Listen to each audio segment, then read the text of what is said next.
ice in my veins, but you know I'm about to blow more. Time will only tell. You can try me if you want. Life can get real crazy. You can try me if you want. We gon' find out soon. We gon' find out soon. We gon' find out soon. Look me in my eyes. You can try me if you want. We don't got the same drive. You can try me if you want. We gon' find out soon. We gon' find out soon. We gon' find out soon. All right, here we go. Ladies and gentlemen, how the heck are you today? Happy Friday. It's 2:05 right now. We're going to talk some New York Giants, baby. Obviously, this is a freaking Giants show. The Big Blue Brew. Let's check out who is in the chat. Jason Lang, what's up, brother? How are you doing today? I hope you are having a stupendous day, a blessed day. Today, I'm actually going to the game. Going to the Giants versus Panthers. It's pretty Jacob, man. How you doing? The tickets were like super duper cheap. They were like $40 for me and my wife to go. And we were like, do you know what? Let's go out. Let's buy these tickets. They're super inexpensive. Dev Finch, what up, Joe and Jay? What's up, Dev? How are you today? Hope you're having a stupendous day today like I am. I'm not as sweaty today. It's just, it's whatever. I'm not as sweaty. I think I'm doing good. I think I'm doing great. So there's been some pretty fun Giants news this week so far. We could start out by talking about Mr. Rob Gronkowski. Rob Gronkowski. Don't do it. Don't. Gronk, we can't. Gronk, we can't. You won't have that Gronk, face if I was Gronk, on the team with him. Gronk, we can't keep doing this. I know, but I love to do it. Where's the window? Is it? I love to do it, though. Is it like open? I love to pretend that I can still play. Just makes me feel you good. Could. You definitely could still play. No, I can't. I'm washed up. Who's the coach that But has? I just like to pretend. Who's the coach that has the best chance to get you out of retirement? Brian Daboll. Really? Yeah. Really? Not Sean McDermott? Interesting. Oh, my hometown team. Your favorite team. But Brian Daboll. Brian Daboll could get you out. What would he say if you called him? I mean, he can't. What would he have to say to you? He can't get me out of retirement, but he would have the best chance to get me out of retirement. I mean, it could be you and Waller. Can you imagine that? That would be pretty wild. I always believe that having two tight ends is the best.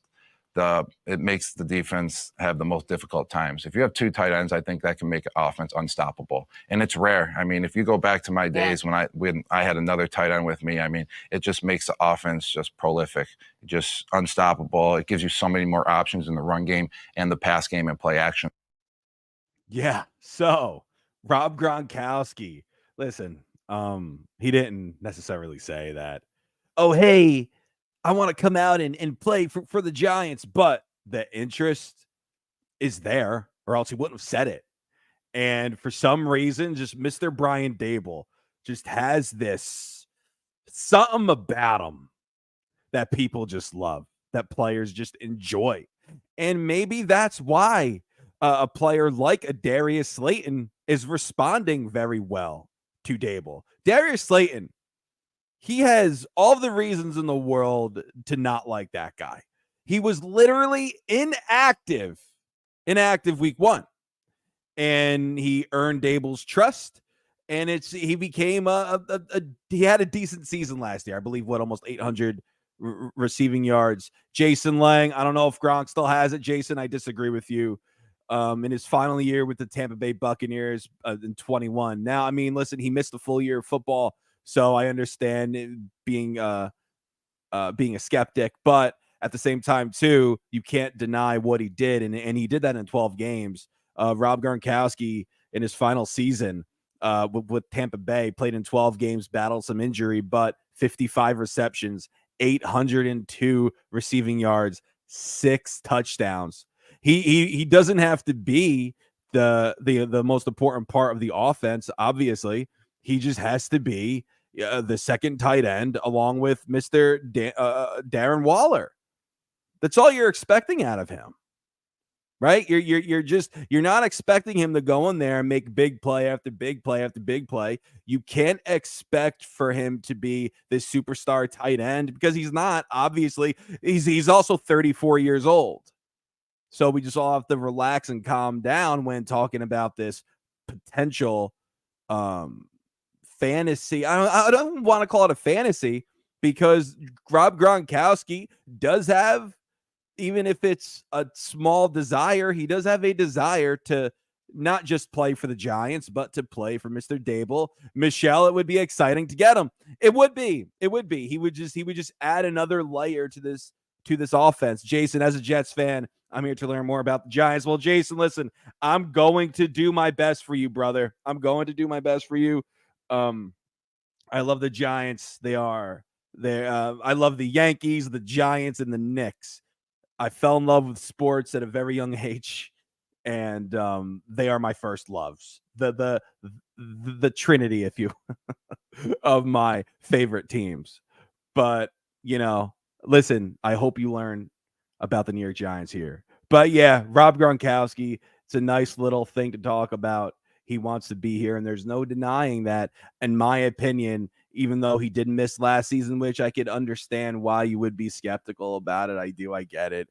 But at the same time, it's like, you know what? In his final year in 12 games with the Buccaneers, he did get 800 receiving yards. And Jason, I'm a Yankees fan, Jets fan, and Bulls fan. Wow. Yankees, Jets, Bulls. Were you a big fan of MJ? Is that why? Back in the day? Is that why you're a Bulls fan? Michael Jordan is one of my favorite pro athletes. Like he's one of my favorite. I love the grit that he has about him. And just him, out of all people, he shouldn't have that big of a chip on his shoulder, man. His Hall of Fame speech was just crazy. His Hall of Fame speech, he was just like, he just feel like he had to prove everybody wrong. And it's like, bro, you're in the Hall of Fame. You're literally the greatest basketball player to ever strap on freaking sneakers. Relax. Like, you're the best. No one's denying Michael Jordan. Michael Jordan is the GOAT. But yeah, Jason, I don't know about being a Bulls fan, but I love my Knicks. I'm a Derrick Rose fan. I first watched basketball during his rookie season. Derrick Rose. Wow. And my dad is a Bulls fan as well. Yeah. Okay. So it runs in the family. That's fine. It runs in the family. God bless you, Jason, and your father for being Bulls fans. Honestly, back in 2010, I just read a report. This is a Giants podcast, but back in 2010, if the Bulls moved on from Luol Deng, if they traded him to the Clippers, the plan was then to sign Dwayne Wade, Bosh, and LeBron James. So really, Chicago would have been the place. Merc so saucy, Knicks fan as well. Yeah, man, I love my Knicks. But listen, let's tone this down a little bit here. Let's talk New York Giants. So yeah, Merc so saucy. You let me know. We were just talking about Rob Gronkowski to the Giants and his desire to potentially play here. Would you welcome a Rob Gronkowski here? Me personally, you have to welcome him here. I mean, he wouldn't, well, like I said, he wouldn't be the centerpiece to this offense. It would be, as far as even for a tight end, he's not even your number one tight end. Darren Waller is. So, and it would be interesting to see how they would fit Gronkowski in, to be honest with you. Didn't Gronkowski have like a brother who played? He was like a fullback, right? Didn't he have a brother who played in the league too for the Patriots?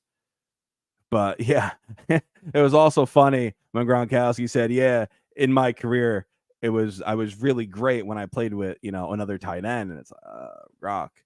The one tight end that comes to mind and is, I don't even want to say his name, to be honest with you. But Mercs, that's right, you're a Cowboys fan. Cowboys and Jets. Why? Why? Well, this is what I don't understand. I don't understand how people can be fans of two teams. Like, it doesn't make sense to me. I never understood that. As a kid, I was like 8 years old when the Giants played the Ravens, I believe, in the Super Bowl. And before that, I liked the Ravens, but then it was Giants and Ravens. It's like Giants all day, man. Giants all day. Screw the Ravens. And they ended up embarrassing the Giants in that Super Bowl. That was so upsetting. But yeah, guys, Rob Gronkowski, it's a fun little thing to talk about, and him wanting to play for Mr. Dable. Listen, I totally get it. I understand that. Well, do I think it's going to happen? No. Jonathan, what's going on, man? How you doing today? Hope you're having a fantastic day. I would love I would love Joe Shane to explore that possibility, especially since there is interest in that. Jason Lang, if the Giants got Gronk, they would have the best 1-2 punch in terms of tight ends. That's hard to deny that. Absolutely, man. 100%. I do agree. But we also have to keep in mind too, Gronkowski didn't play last season, so maybe he wouldn't be as effective. But hey, even if you got like 500 yards out of him with 30-40 grabs, a couple touchdowns, I mean, that's better than almost any second tight end in the NFL. Maybe I'm wrong, but Merck's so saucy. Well, I'm from New Jersey, man, and since I'm a Cowboys fan, I can't go for the Giants, so I'll go for the other New York team. But Merck, but why do you like the Jets though? Like it's cool if you're a Cowboys fan. Why do you like the Jets? Jigga, man, you have no choice but to pay attention to Gronk if he is on the field. Yeah, man, absolutely. Mr. I can't pronounce your damn name, but I'm just gonna read your quote. FG man offense. It's all about Wink, baby. Man, the defense. I'm excited for the defense. I said this last week. I said this last week about it all. Dev Finch, Knicks, yeah. I said this last week. I'm like, listen, if Azeez Ojulari could come in and have and be healthy, right, which would be so important. Because when he is on the field, I mean, last season, 7 games played, only 7 games, he had 5.5 sacks, Ojulari. He had 5.5 sacks. So, you know, it's like, and now you have Thibodeau, another year of him. And I honestly, man, it's like, oh, Merck's so saucy, like them since Testaverde. Oh my God. Testaverde. Vinny Testaverde. Jeez, I remember when he played for Dallas, right? That was after the Jets, right? I could be screwing up here, but I remember when Testaverde played for Dallas. But yeah, I'm excited for the Giants defense. Dory Jackson, obviously, him too. But it's going to be important to watch because it's like, okay, they're going in another year, another season with Martindale's defense. Another year. That's huge. And especially with Thibodeau in his second season. And now if Ojulari's healthy, Lawrence on the line, Williams on the line. Oh my gosh. I'm so excited. I'm a little Ashawn Robinson. I believe he's on the depth chart as their other edge guy. I don't know about that. I'm skeptical about him. But apparently, though, the New York Giants, according to Joe Shane, he was on the Fan recently.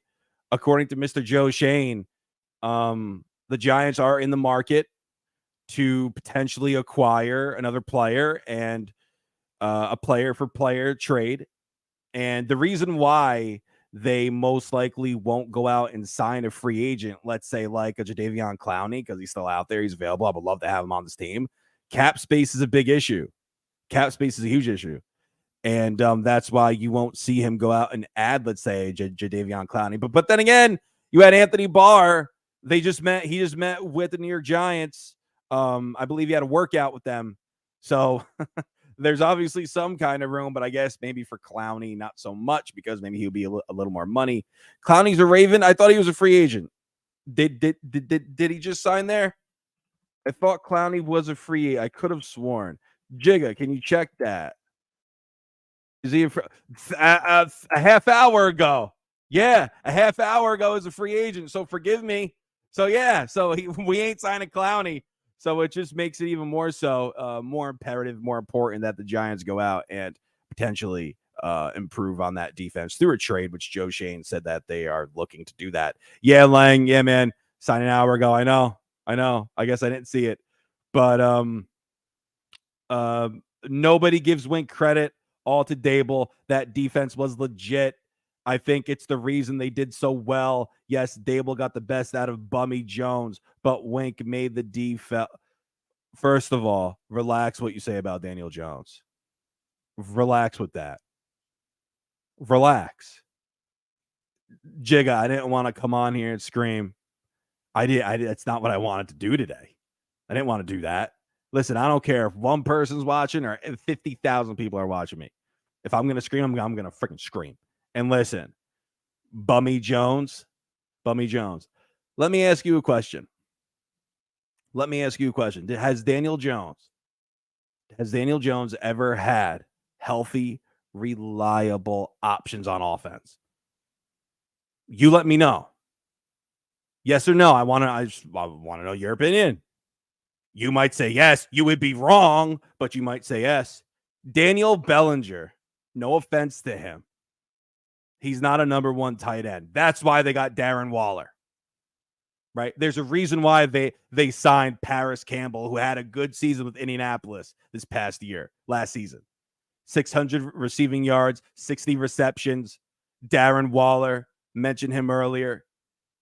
Sterling Shepard, he gets hurt every year. Saquon Barkley, besides last season, I mean, he dealt with health issues too. So, and Daniel Jones, what you could look at too with Daniel Jones, he only had 5 interceptions last season. Only 5. He barely turned the ball over. Jason Lang, Danny Dimes. Oh, now I'll give you that. His wide receivers were beating, yeah. And Carmine, yo, what's up, brother? They call him Danny Dollars now, yeah. Signing that enormous, what was it? 160 million for 4 years? Not on. He had Merck so saucy, he had nobody. Yeah, he had nobody. So if a quarterback has nobody, how do you expect them to be any good? And then to top it all off, the one issue that the New York Giants offensive line had, which I hope they improve this year, is the amount of pressures that they allowed.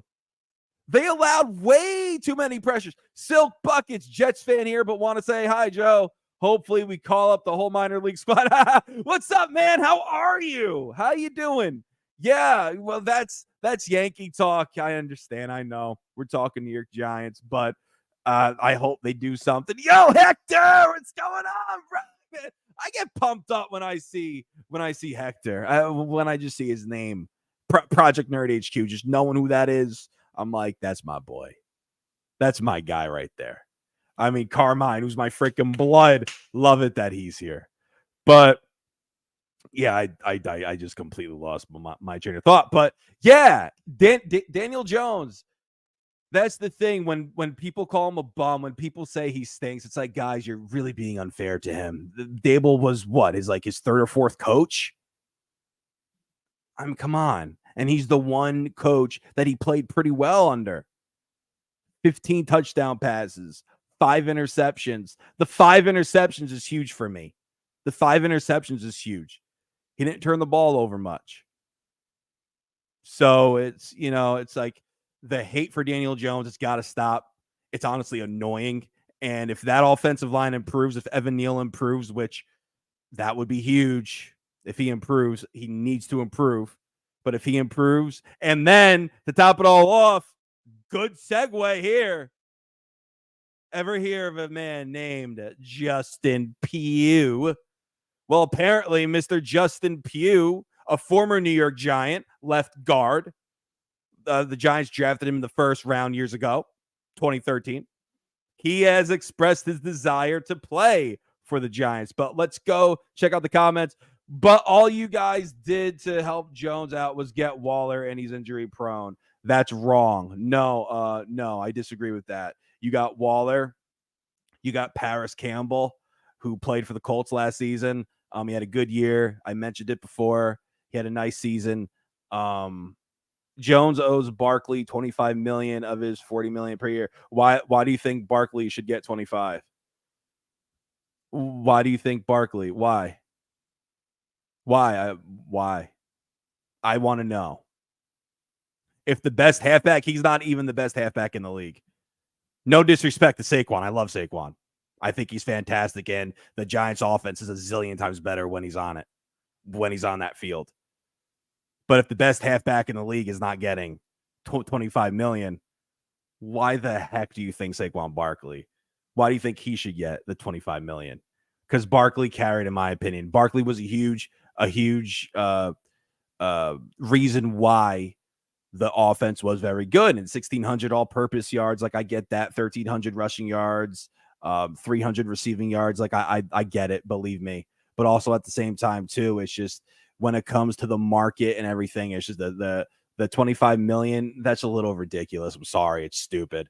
If you put Colt McCoy as the Giants QB, the Giants would go 0-17 this year. 0-17. I'm joking, meaning Barkley got Jones paid. Yeah, listen, whatever you say, like however you want to slice it. But the fact of the matter is this: if you're an average quarterback, if you're an average or slightly above average in this league, you're going to get paid. That position is so freaking hard. It's so tough. You know, so you're going to get paid a lot of money, especially if the team found a guy that's great for them. And like I said, like we've touched upon a little earlier, Daniel Jones hasn't had the weapons in his career. He hasn't. Right now, adding Darren Waller, huge. Adding Paris Campbell, huge. Drafting Jalen Hyatt, enormous. I think he's going to have a big year personally. And then Sterling Shepard coming back. Hopefully he's healthy. Isaiah Hodgins played well for the Giants too last season.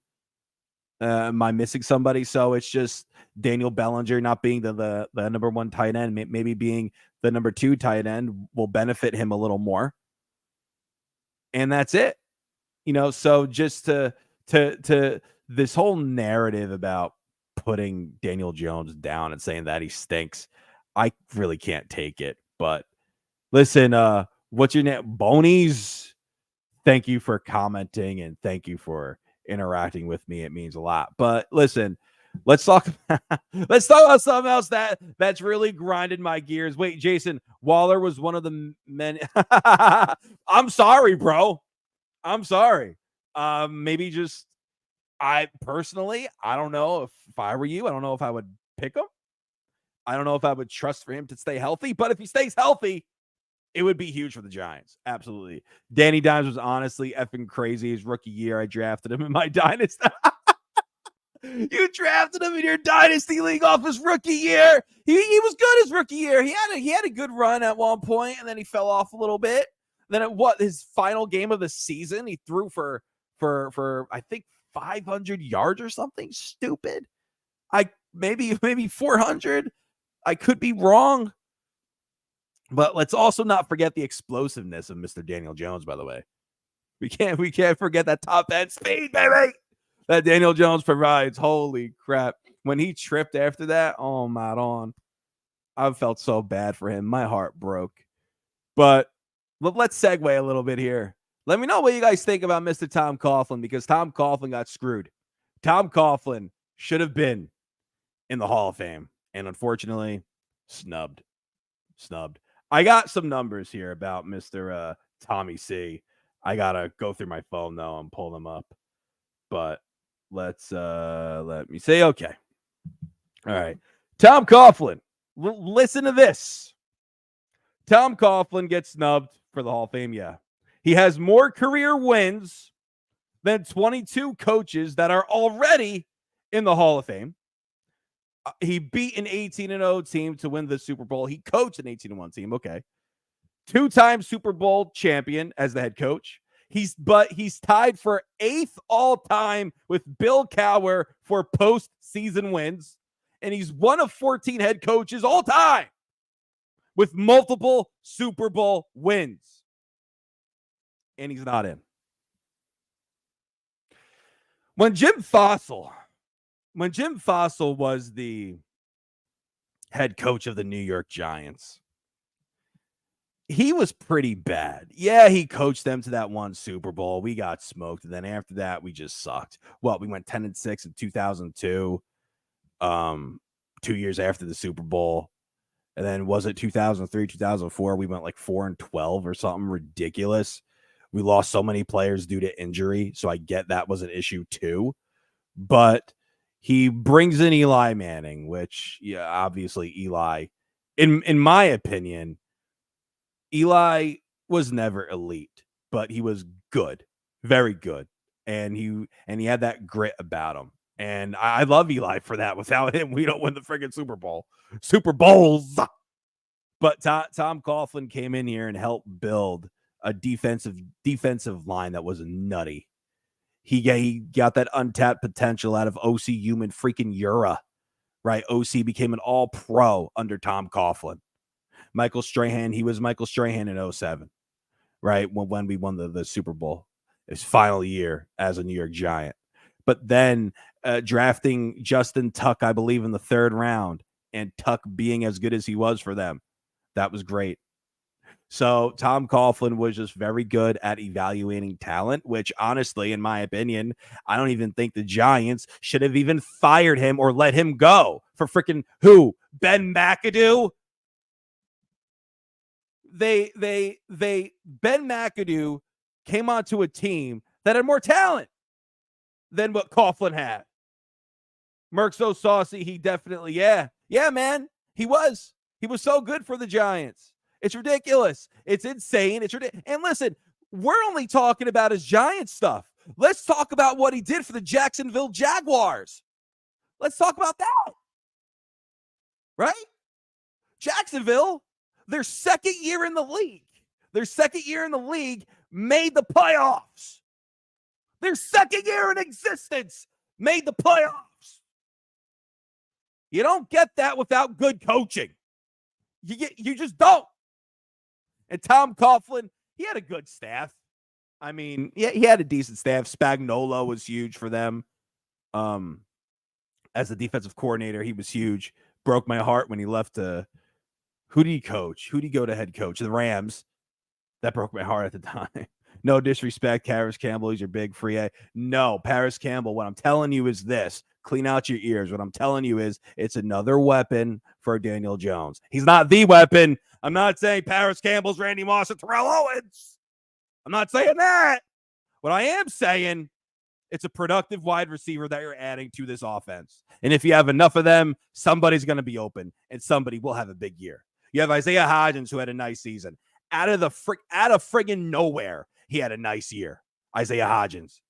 Right? Friggin' free agent. Bills cut him. Dable says, yo, Isaiah, you're coming on the New York Giants, baby. And what happens? Almost 400 receiving yards.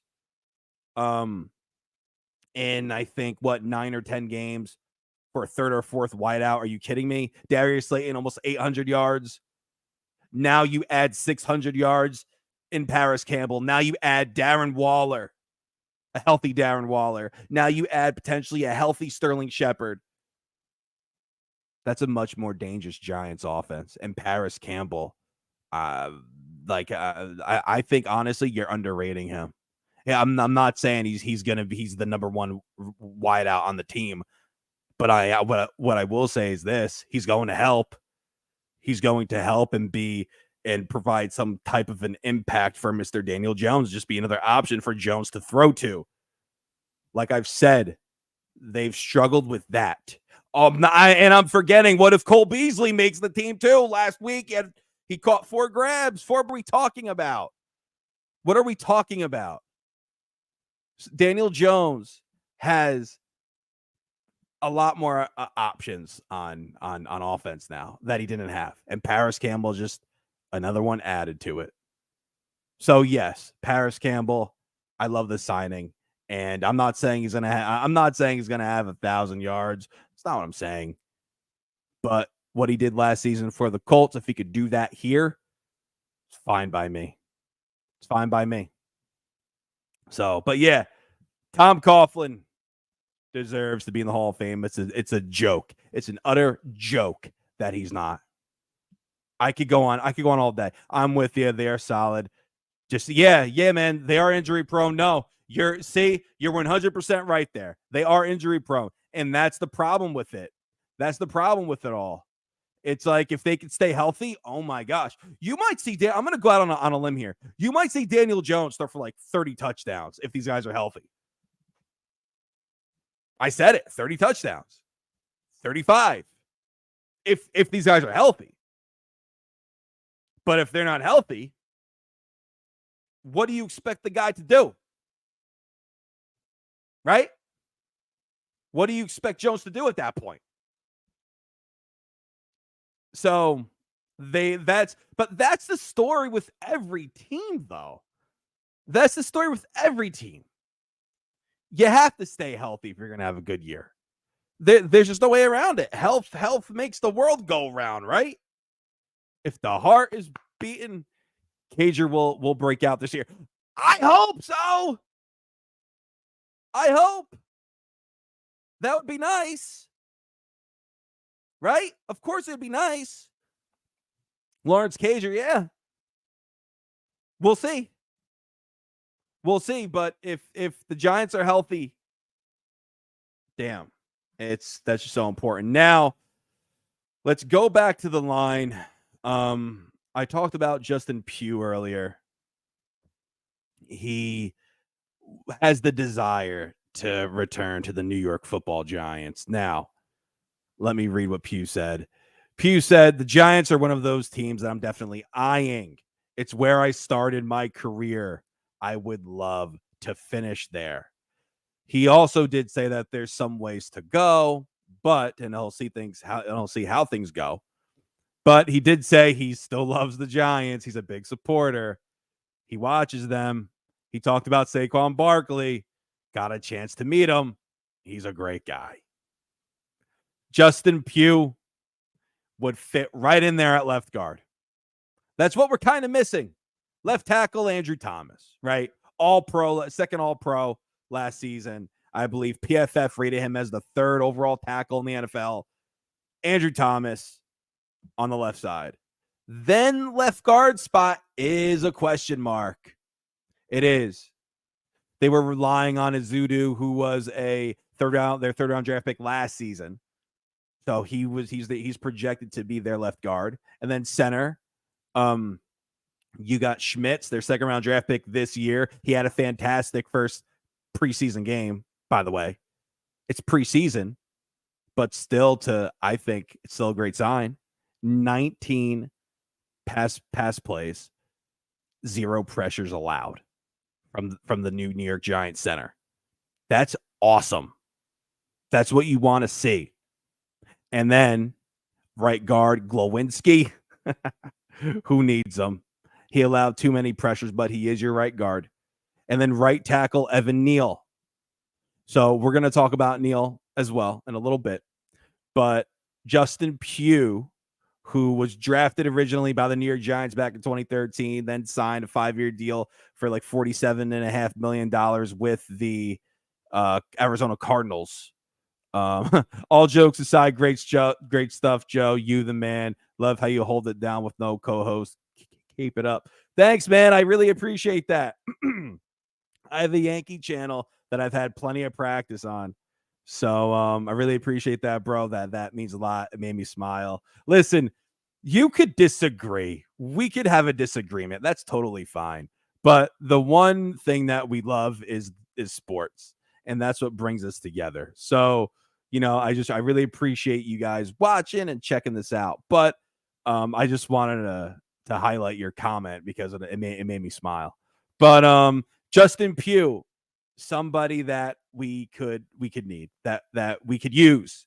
And he would be a massive upgrade over any option, in my opinion, over there at left guard, because like I mentioned, you have do you think Giants could make it to the playoffs? Jonathan, yeah, bro. I do think so. It's a tough schedule.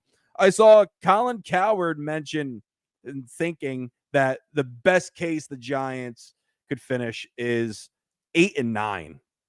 Now, what we could do, I'm going to look up the Giants schedule because I don't know it by heart. I'm not that much of a psychopath, but let's go check out their schedule and we'll see. All right.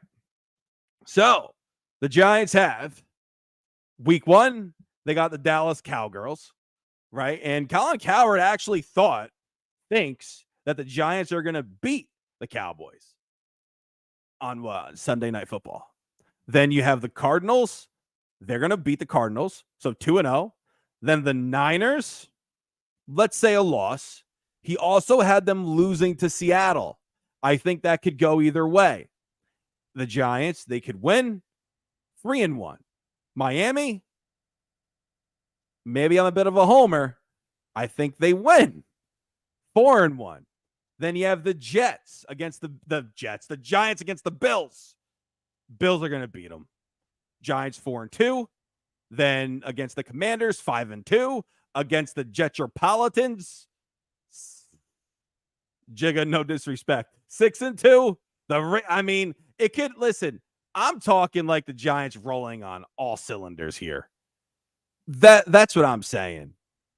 But Jason, thank you so much. I appreciate that. Yeah, Mr. Bone. Yeah, thanks, man. I appreciate that. Yeah. So, Jigga, no, I don't. I think I guess that's a toss up too. No, guys, I'm telling you, Jigga, we're gonna have to throw some hands, brother. No, I'm kidding. But okay, all right. So if the Giants, let's say, lose, what they're 6-2 or 5-3 at that point, beat the Raiders 6-2. I don't see them sweeping the Cowboys, especially Cowboys at home. So it could look like a 10-win, 11-win season if things go really great. It could. I don't see them beating the Eagles unless it depends. Listen, Boomer Esiason, I believe, said it. Boomer Esiason said, Jason Maron. I'm kidding. Quinnen about to run through your offensive. Quinnen is a beast. He's a beast. I like that guy a lot. I really do. He has such a baby face, or he had. I like Quinnen. He's great. But I cannot wait to be on the show that week. Yeah, man. We're gonna go at it. We're gonna go at it and beat each. Yeah, there we go, Jigga, man. There we go. Giants, Jets. Listen, it could come out to be a 10-11 win season for the Giants. Realistically. Dev Finch, Eagles are lucky only. I disagree. I think the Eagles are very good. Very good. They lost some pieces in free agency, of course. That's what happens. But I don't think the Eagles are lucky by any stretch. They're a well-built team, well-coached, and they lost both of their coordinators as well. So maybe you could say about that. But I think the Eagles are very good. And if the Giants do split the series with them, that's a huge win for the G-Men. That's enormous. It's enormous. That would be fantastic. And that's best case scenario. I mean, best case is that you sweep them and you go up 2-0. That's best case. But that's a tall task because of how good they are. And listen, I'll be the first one to tell you. I think I think Hurts is incredibly overrated. If Brock Purdy did not get hurt, the Niners would have won the ball. Yeah, that's why I don't have the. Yeah, exactly. Brock Purdy. What a story. What a story, man. He's got Trey Lance like just sitting there in his hands. Incredible. Just friggin' Trey Lance. You give up the house and home for him. You give up so much for him in capital and stuff. And then all of a sudden, this schmuck Brock Purdy comes out of nowhere. What? He was a 7th round draft pick. Comes out of nowhere and shows that he can freaking ball and that he could play. The Patriots actually have somebody who might come out of nowhere too, if he could seize that opportunity. He played over at Louisville. I think he broke Lamar Jackson's records, but he's also good. He went undrafted because he had a bad year last year. Crackle nuts! What's going on, man? Welcome. It sucks because unfortunately, guys, I have to end the stream soon. I'm freaking having a blast. I'm having so much fun. I'm not freaking sweaty. I'm having such a fun time. Thank you guys for commenting and for making this fun, because you guys, you're the reason why this is fun. I just go at you with the chat. So it's just fantastic. I love it. I love how sports just connects us all. Jonathan, I have to leave soon as well. Yeah, man, it happens. It's life. I said this earlier. Okay. Eagles have their run for this year and next because they can't afford everyone. Yeah, bro. I get it. I know. The Eagles are solid. They're very good. But the Giants, it was a Boomer Esiason. He did say that the Giants have the potential to have a top 10 offense in the league. Giants are building the team the right way. Crackle nuts, 100%, bro. Abso-freaking-lutely. 100%. Dev Finch, Chicken Man Jets. The Jets got a second-rate A-Rod. Right? They got the second-rate A-Rod. Nah, Aaron Rodgers is one of the greatest to ever play the game over at quarterback. But, Jigga, Eagles, Giants, only one right answer. Jets, just boo! Boo! No way. Disagree with you, Jigga. Disagree with you. You guys haven't won since when? Like the 60s? Right? Or am I wrong? Am I wrong? Jigga, please correct me if I'm wrong. I need to know when the last time that the New York Jetropolitans won the Super Bowl, because they've only won one. Okay, back to the Giants. Yeah, Jigga, it's okay. 1960. I got that. There you go. 1969. Yeah. Last time Jets win the Super Bowl. Imagine, Jigga, what would we do if the freaking Jetropolitans win the Super Bowl? Holy crap. That would be nuts. Well, guys, listen, I hate to do this because I'm having a freaking blast, but listen, I got to run. I'm going to the Giants game later on tonight. I got to go, but I just want to thank everybody, Jonathan, Crackle Nuts, Jason, Dev Finch, obviously, Hector, my Carmine. Thank you guys so much. Mr. Bonies. I'm sorry if I pronounced your name wrong. Merc So Saucy. Thank you guys so much for tuning in. I got to run, though. I'm tailgating with my nephews. We got to split. So thank you guys so much for watching. We're going live again. New York Giants next week, 2:00. So stay tuned. Thank you, guys. This is Joe, and until next time, signing out.